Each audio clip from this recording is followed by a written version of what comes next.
Hello friends, नमस्कार। आज हम क्लास 10th के हिंदी के परंपरा का मूल्यांकन चैप्टर से सभी प्रश्न लिए हैं जो कि 2022 के लिए काफ़ी महत्वपूर्ण है। तो पहला प्रश्न है, वह विचारधारा जो चेतना या भाव को मूल पदार्थ मानती हो कहते हैं। इसका आंसर है डी, भौतिकवाद। सारे यूरोप के लोग किस सभ्यता से प्रभावित थे? इसका आंसर है सी, एथेंस की सभ्यता से। अगला प्रश्न है, शेली और बायरन कहाँ के थे? इसका आंसर है बी, यूनान के। जड़शाही शासन का संबंध था बी, रूस से। अगला प्रश्न, रूस की क्रांति कब हुई थी? बी, 1917 ईस्वी में। व्यास जी और वाल्मीकि जी की रचना है क्रमशः ए, गीता और रामायण। अगला प्रश्न है, परंपरा का मूल्यांकन किसकी पुस्तक है? इसका आंसर होगा ए, रामविलास शर्मा। प्रगतिशील आलोचना का विश्वास होता है। इसका आंसर होगा बी, साहित्य की परंपरा के ज्ञान से। सभ्यता का हर स्तर क्या नहीं होता?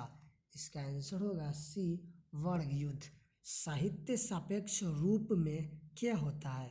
इसका आंसर होगा डी, स्वाधीन। अगला प्रश्न है,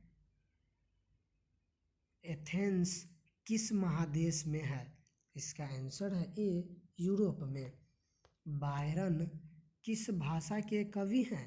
इसका आंसर होगा सी, अंग्रेजी।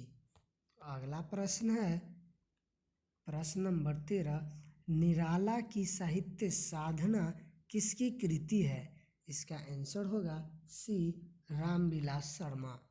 अगला प्रश्न, परंपरा का मूल्यांकन निबंध किस पुस्तक से संकलित है? इसका आंसर है बी, परंपरा का मूल्यांकन। दूसरों की नकल कर लिखा गया साहित्य कैसा होता है? इसका आंसर होगा सी, अधम। अगला प्रश्न है, प्रश्न number 16, Rafale Leonardo da Vinci और एंजेलो किसकी देन है?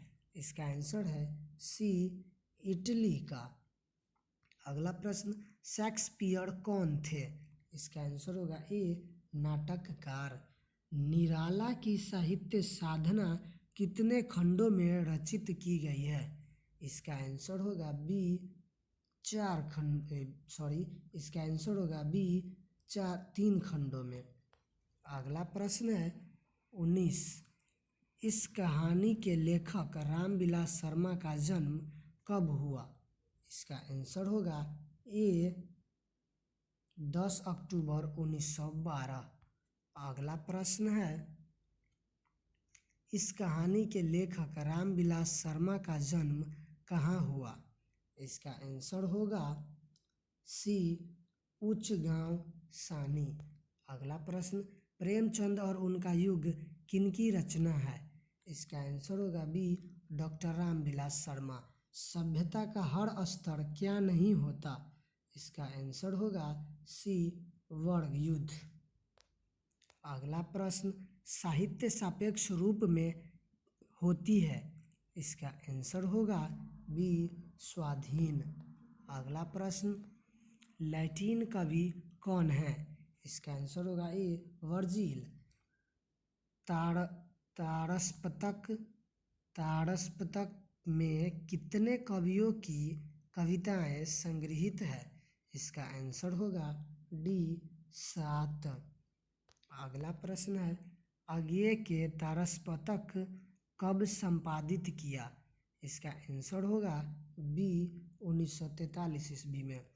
रामविलास शर्मा को किस कृति के लिए साहित्य अकादमी पुरस्कार प्राप्त हुआ? इसका आंसर होगा सी,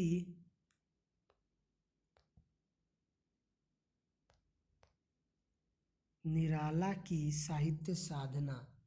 अगला प्रश्न है, आदिम का शाब्दिक अर्थ है? इसका आंसर होगा ए, अति प्राचीन। अगला प्रश्न है, भारतेंदु हरिश्चंद्र किसकी रचना है? इसका आंसर होगा डी, डॉक्टर रामविलास शर्मा की। अगला प्रश्न है डॉक्टर रामविलास शर्मा की मृत्यु कब और कहाँ हुई? इसका आंसर होगा बी 2000 दिल्ली में। अगला प्रश्न है प्रश्न नंबर 31। साहित्य की परंपरा का पूर्ण ज्ञान किस व्यवस्था में संभव है? इसका आंसर होगा सी समाजवादी व्यवस्था। अगला प्रश्न है परंपरा का ज्ञान किनके लिए आवश्यक है? इसका आंसर है सी जो लकीर के फकीर न होकर क्रांतिकारी साहित्य की रचना करे।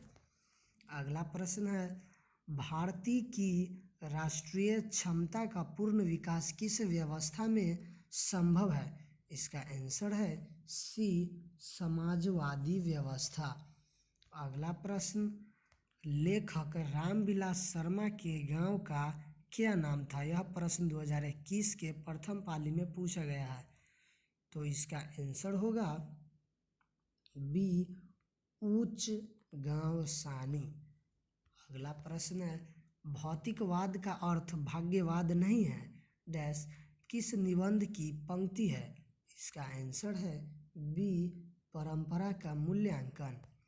अगला प्रश्न है परंपरा का मूल्यांकन शीर्षक पाठ साहित्य की कौन विद्या है? इसका आंसर होगा बी निबंध। इस चैप्टर में इतना प्रश्न थे जो कि 2022 के लिए महत्वपूर्ण हैं।